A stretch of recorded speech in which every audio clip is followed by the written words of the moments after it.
열린 마당 전화를 받습니다. 여러분의 생각이 여론입니다.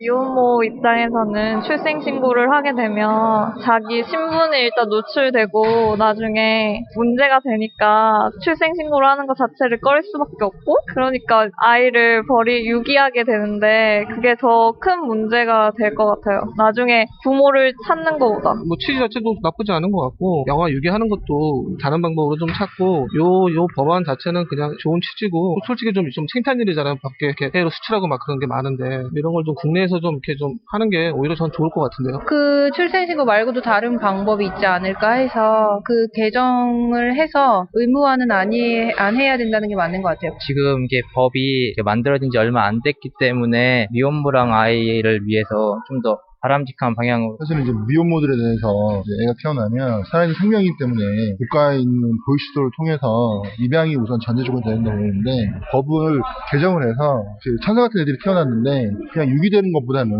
입양이 될 수 있도록 법이 개정됐으면 좋겠다고 생각합니다. 이제 외국에 계속 입양을 보내게 되고 그러잖아요. 근데 일단은 사회적인 홍보나 인식을 개선할 수 있는 인식 제고가 되어야 될 것 같아요. 네, 오늘 열린마당은 입양특례법 시행 1년을 맞아서 그 성과와 한계점에 대해서 생각해 보는 시간입니다. 일부 신분 노출거린 엄마들이 입양특례법이 시행된 이후에 아이를 버리는 사례가 부쩍 늘고 있고, 또 입양 절차가 더 까다로워지면서 실제 입양 건수가 많이 줄었다고 합니다. 그러면서 이 법을 다시 개정해야 된다, 이렇게 논란이 일고 있는데요. 하지만 계속 유지해야 한다는 쪽에서는 이것이 제도 초기의 혼란일 뿐이지 입양아가 친부모를 알 수 있게 기록을 남기는 건 당연한 일이다. 그리고 또 입양이 줄어든 건 아이를 자기 손으로 직접 키우는 미혼모가 그만큼 늘어났다는 뜻이기 때문에 반길 일이 아니겠느냐, 이런 의견도 있습니다. 이 시행 1년을 맞은 입양특례법, 이 재개정 논란에 대해서 여러분 어떻게 생각하시는지요?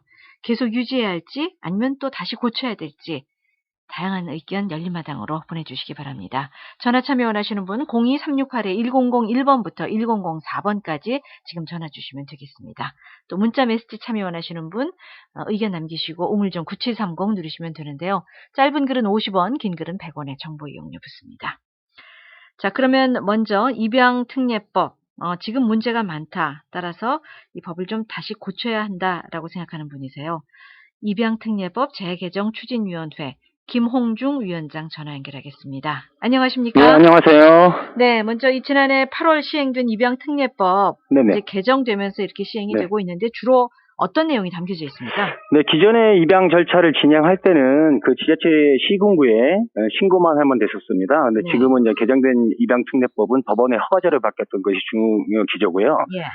쟁점이 되는 내용 한 3가지 정도를 제가 말씀드리면, 첫 번째로 미혼모가 낳은 혼의 자녀를 입양 보내기 위해서는 아동의 출생 신고를 의무적으로 해야 된다는 것이고요. 네, 두 번째로는 7일간의 승려제죠. 그러니까 입양을 보내기보다는 본인이 직접 키울 수 있게 숙고의 시간을 거쳐야 한다라는 취지에서 법이 만들어졌고요.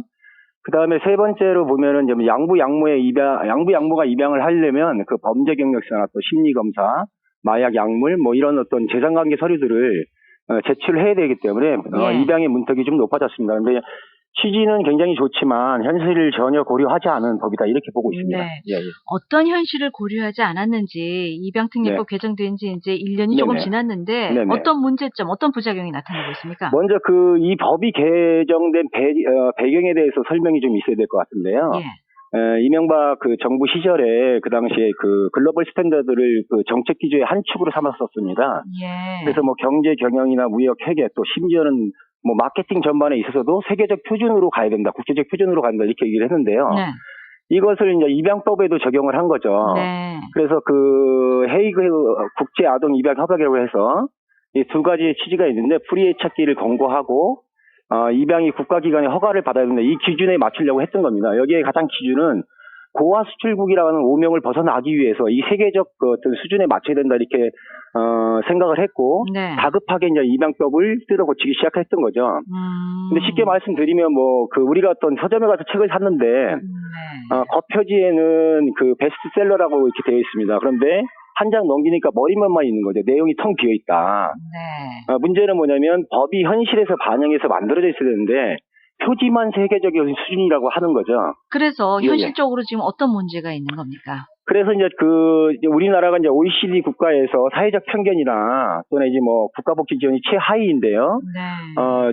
출생이 이러한 상황에서 이런 현실에서 어떤 사회적으로 미혼모들이 양육할 환경이 조성되지 않은 속에서 미혼모들에게 출생신고라고 하는 그 조항을 강제했다라고 하는 겁니다. 양육 환경이 예, 만들어지지 그렇죠. 않았다. 양육 환경이 어떤 국가의 지원이나 사회적 편견이 불식된 속에서의 어떤 조건들이 만들어졌었는데 급박하게 법을 만들면서 이 미혼모들 같은 경우에는 어떤 정상적인 지금 현재 보면은 정상적인 입양 절차를 받는 것이 아니고 불법 입양이나 아동을 유기하거나 음성매매, 낙태 등으로 지금 현재 이어지고 있다고 보고 있고요. 예.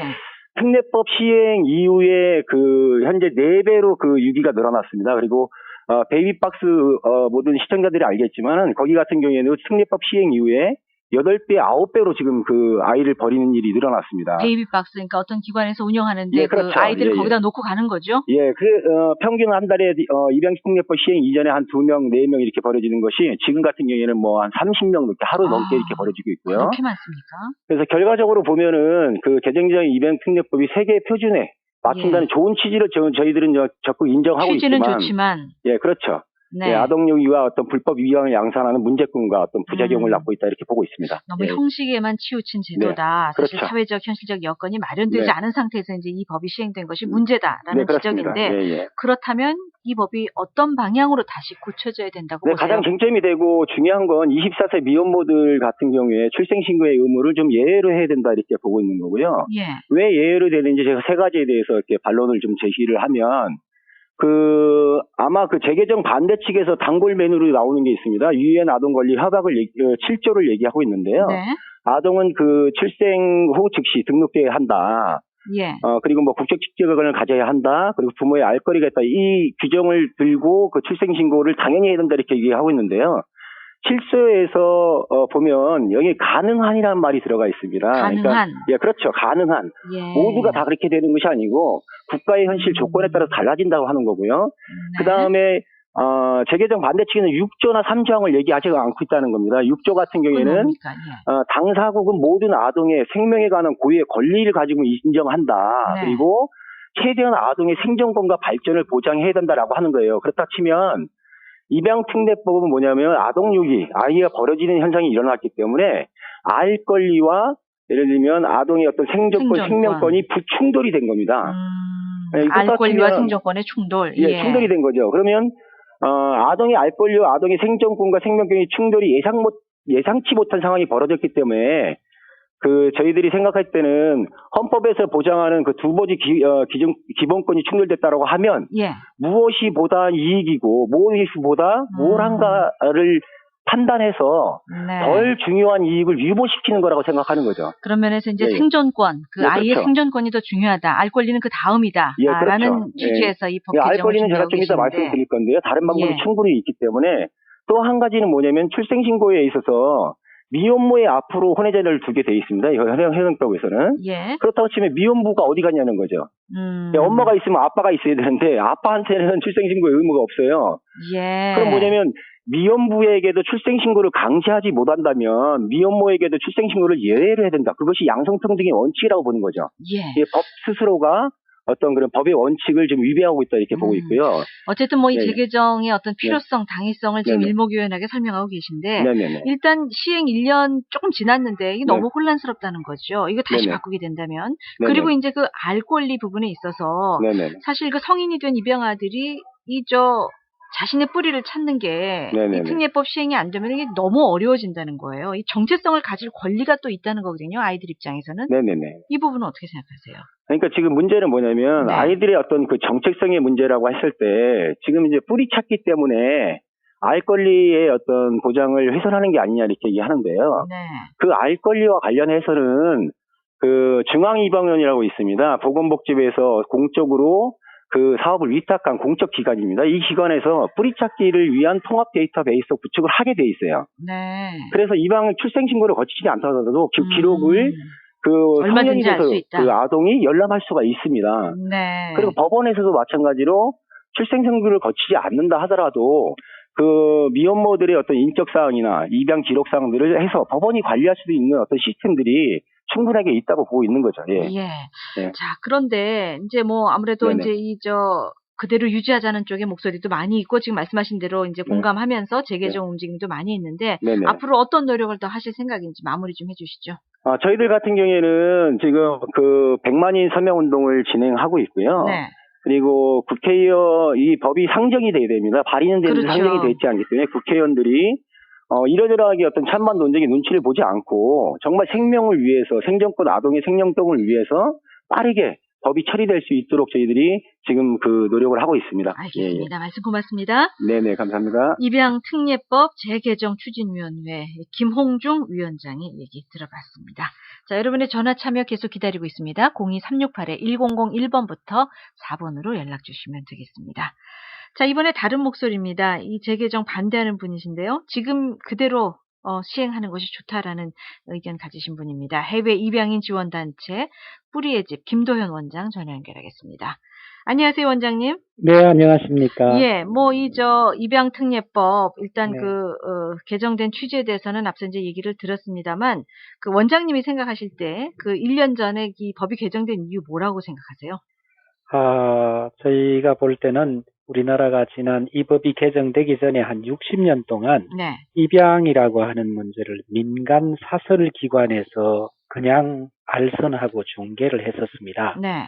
근데 그 아동에게 있어서 이 입양이라고 하는 거는 신분상의 중대한 변화고 그런 점에서 시민권적 위상의 변화에 걸린 문제를 이렇게 민간에 맡겨두는 게 맞지 않다. 예. 그래서 이거는 국가의 공무 영역에서 담당하는 것이 맞다. 네. 그래서 가정법원의 허가제가 핵심인 예. 그런 방식으로 이 법이 개정됐고 또 실제로 민간에서 그렇게 운영됐기 때문에 아동의 인권이 사실상 아동의 호적이 세탁되고 정체성이 훼손되는 것이 20만 해외 입양인, 8만 국내 입양인 이 사람들의 삶에 근본적으로 깊고 아픈 그늘을 드리웠기 때문에 국가의 공무 영역에서 이 일을 바로잡는 게 좋겠다. 자, 그리고 이거는 예. 세계적인 어떤 인류 사회 공동체의 권고이기도 해요. 우리나라가 입양에 있어서는 사실상 최대국이라고 해도 과언이 아닌데 예.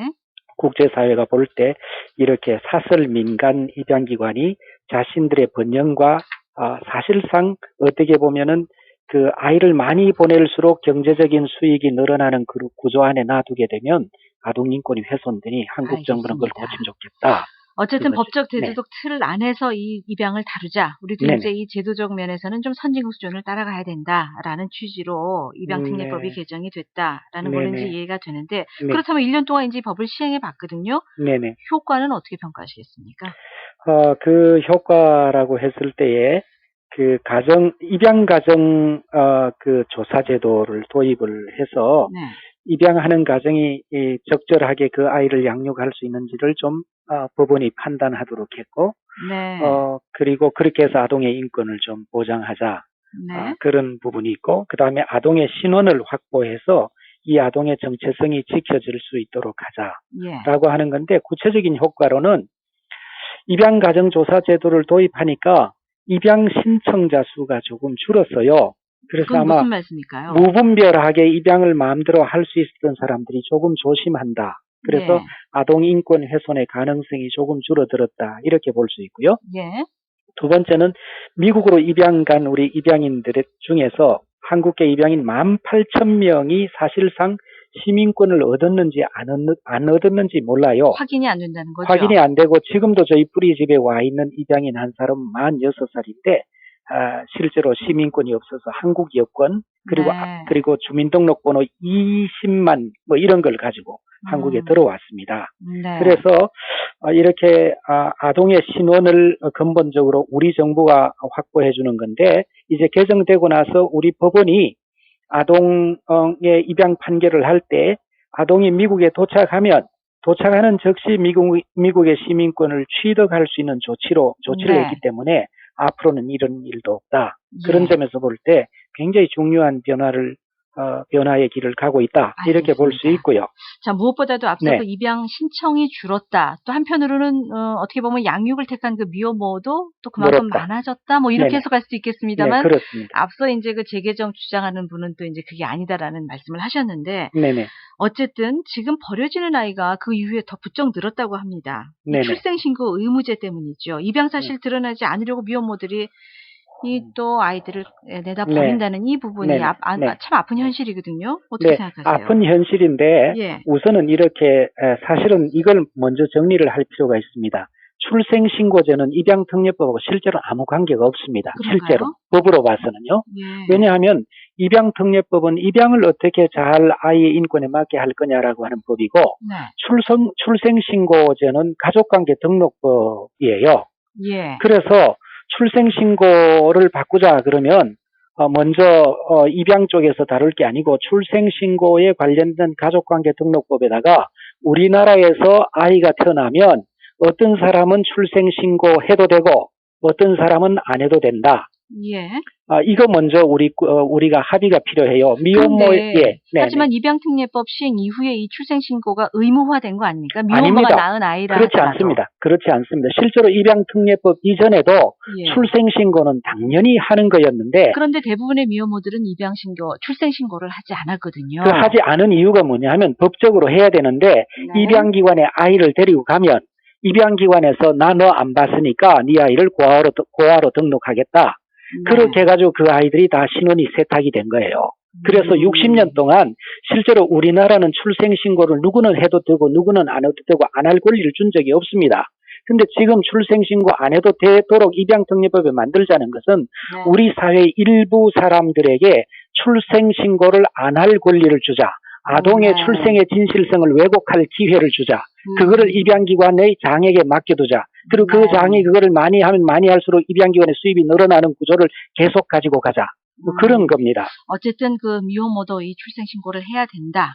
그건 원래부터 그런 거죠. 입양특례법하고 상관없습니다. 예. 그런데 네. 앞서 그 입양신청 줄었다고 말씀하시는데 네네. 혹시 이 특례법이 오히려 입양을 가로막고 있는 건 아니겠느냐라는 그런 의혹도 있습니다. 그런데 우리가 이런 생각을 해야 돼요. 우리가 우리 사회 전체에서 아동 양육을 할 때에 어떻게 하면 좋겠느냐. 그랬을 때에 친생모와 친생가족이 아동을 양육할수록 더 좋다. 그리고 그 아이가 입양에 넘어가거나 위탁가정에 넘어가거나 시설 양육에 넘어가는 거면 이러면 어떡하니? 이걸 좀 줄이자. 이렇게 해서 입양이 늘어나야 된다는 전제를 우리가 좀 포기할 필요가 있습니다. 그래서 친생가족이 아동 양육하는 것이 늘어나서 입양 갈 아이가 없으면 우리가 우리 사회를 잘 가꾸고 있구나.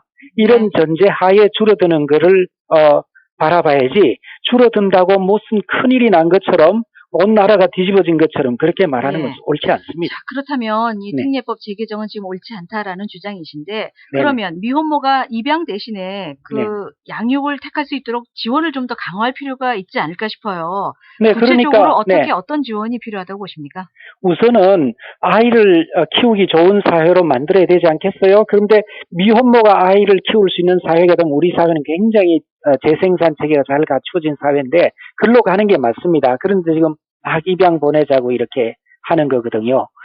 저희가 보기에는 미혼모가 아이를 키우기 굉장히 어렵습니다. 그러면은 우리나라에서 아이가 위탁가정에 가게 되면 위탁가정은 자기 아이를 남의 아이를 키우는 거잖아요. 그렇죠. 근데 그때 얼마 정도가 그 가정에 지원되느냐 하면 아동 양육수당 12만 원에 아동 생계급여가 들어갑니다. 그래서 약 한 40만 원에서 50만 원 정도의 지원이 아동을 위탁했을 때 키우는 가정에 들어가는 지원인데 그 정도의 지원을 우리나라에서 약 그 정도 수준에서 미혼모들을 지원하면 된다고 보고 실제로 우리나라에서 그 예산은 그렇게 크지 않습니다. 할 수 있습니다. 알겠습니다. 말씀 잘 들었습니다. 해외 입양 지원 단체인 뿌리의 집 김도현 원장이었습니다. 자, 청취자 여러분들 많은 생각 해보셨을 텐데요. 어떤 의견이신지 직접 들어보겠습니다. 먼저 전화 주신 분 연결해 볼까요? 안녕하십니까? 예, 안녕하세요. 예, 어디에 사시는 누구신지요? 예, 저는 그 서울 송파동에 사는 그 작년에 입양 특례법으로 이제 그 아기를 입양하셨어요? 예, 엄마 입장인데 이제 제가 봤을 때는 이 법 자체가 입양 아동의 이제 권리 보호라는 그 취지는 굉장히 중요하고 좋은데 그 현실 실정에서는 부작용이 너무 크다고 생각을 하고요. 가장 큰 어려움이 뭡니까? 예, 저희가 이제 진행을 하면서도 좀 쉽지 않은 부분들도 있었는데, 예. 가장 좀 어이가 없었던 부분이, 주민등록 초본에 입양이 네. 다 이제 절차가 끝나고 나서 주민등록 초본을 떼니까 기본 서류잖아요. 예. 그 서류에 입양 오기 전 성하고 이름이 다 나오는 거예요. 아, 미혼모. 그러니까 예. 아이의 엄마 이름. 네. 아니요, 그러니까 아기를 출생신고를 했던 입양 오기 전에 성하고 이름이요. 예, 예. 그러니까 성하고 이름이 다 바뀌거든요. 개명을 다 하기 때문에. 네. 예, 근데 서류에 다 나오기 때문에, 이제 아기한테도 아기 성향에 따라서 입양 사실에 대해서도 이제 서서히 알게 하고 싶고, 또 준비가 필요한 부분인데, 아기가 갑자기 알게 될까봐도 이제 걱정이 많이 되는 그렇군요. 거고, 예. 예. 그리고 아직까지는 이제 이 취지는 너무 좋지만, 아직까지 우리나라 현실에서는 맞지 인식이나 않다. 문화가, 예, 굉장히 좀 다른 부분이 있는데, 서서히 바뀌어져야 하는데, 알겠습니다. 갑자기 바뀌어지는 것도 아닌데, 이제 실정에서는 맞지도 않는 이 부분이 예. 무조건 공개가 될 수밖에 없는 상황인데, 알겠습니다. 그러면은, 예, 의견 고맙습니다. 입양특례법 시행 이후에 아이를 입양해서 키우는 부모의 어려움을 들어봤습니다. 현실적으로 맞지 않다. 재개정돼야 된다라는 의견 가지신 분이었고요. 다음 청취자 어떤 생각이십니까? 안녕하세요. 여보세요? 어디에 사시는 누구십니까? 인천에 살고 있는 안진석이라고 하는 사람입니다. 어떻게 생각하시는지요? 나이가 지금 80이 다 됐는데, 네.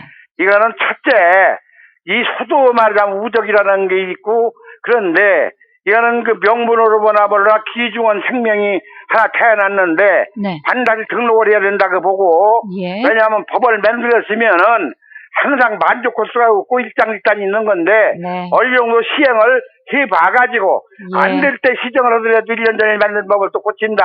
이렇게 혼란을 일으켜서도 법이 말하자면 명분이 안 서는 거고, 알겠습니다. 하나의 실제성이 없는 거기 때문에, 예. 이거는 그래 지속해서 유지해야 된다. 를 잡아가지고 이렇게 네. 해야 된다고 이렇게 봅니다. 의견 고맙습니다. 다음 청취자 연결하죠. 안녕하십니까?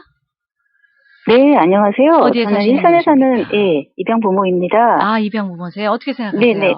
네, 특례법 규정이 아니어도 입양기간 기록을 토대로 해서 얼마든지 생부모를 찾을 수 있는 길이 있는데 네. 굳이 기록을 남기고 싶지 않다는 개인의 선택을 네. 법으로 강제한다면 이는 헌법이 보장한 자유의 침해가 아닌가 생각이 되고요. 예. 또 만인 앞에 평등해야 될 법이 양육의사가 없는 생부모에게서 태어난 생명들은 법 규정 때문에 새로운 부모를 만날 기회는 물론이고 어떻게 보면 또 생명 자체를 박탈당한다는 얘기잖아요. 예, 버려진 이럴 아이도 때는 많고 이거는 또 예, 입양의 생명 기회도 존중이 줄어들고. 아닌 알겠습니다. 네, 생명 경시가 아닌가 생각해요. 그리고 의견 고맙습니다. 진정 어린 생명들을 위한다면 네. 입양 특례법 재개정은 반드시 필요한 일이라고 생각합니다. 네, 고맙습니다. 재개정해야 된다.